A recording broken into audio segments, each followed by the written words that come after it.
Unang-una sa ang pagkaalam ko, na-reconsider ito, in-approve in plenary, ngunit humingi ng reconsideration si Senator ano to? Um, isang senador, no? Okay. Na humingi ng I think it was one of the senators, I cannot remember who. Pero humingi ng reconsideration at ang approval ay na-reconsider at binigay at ang motion to amend ay ni-refer sa Committee on Rules. Mahirap kasi pag pinalitan mong rule na yan, maraming question, maraming itatanong. Ay yung bang determination ng quorum, kahit wala siya, pwede siyang present?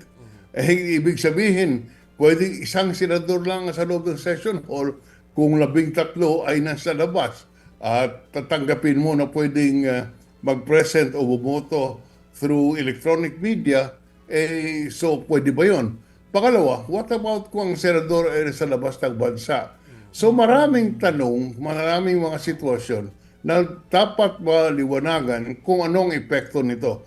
Kaya sa pagkaalam ko, itong rule na ito ay na-reconsider ang adoption at ito ay pag-uusapan sa Rules Committee. Pero kung kayo po ang tatanungin on surface value sa pagkakaalam po ninyo, sa lahat ng experience po ninyo, okay po ba ito na kung sakaling hindi physically present yung senador, pwede pa rin bumoto? Sa akin, hindi po. Marami pong problema na ating nakikita pag tinuloy itong rule na ito. Like what po? Po? Like ano pong mga problema po, Sen?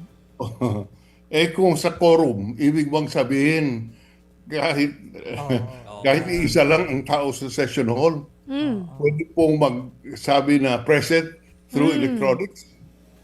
Pangalawa, sa botohan po, kung nasa labas yung senador, sa labas ng bansa, pwede ba siyang sumali at boboto? So there are a lot of questions.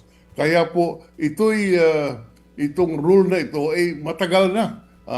Nung bago mag-martial law, ganito ng patakaran sa Senado. Kaya hindi ko alam kung bakit nila gustong palitan. Ibig lang nilang palitan para manatili na makaboto si Senator Bato pag nagpalit ng leadership.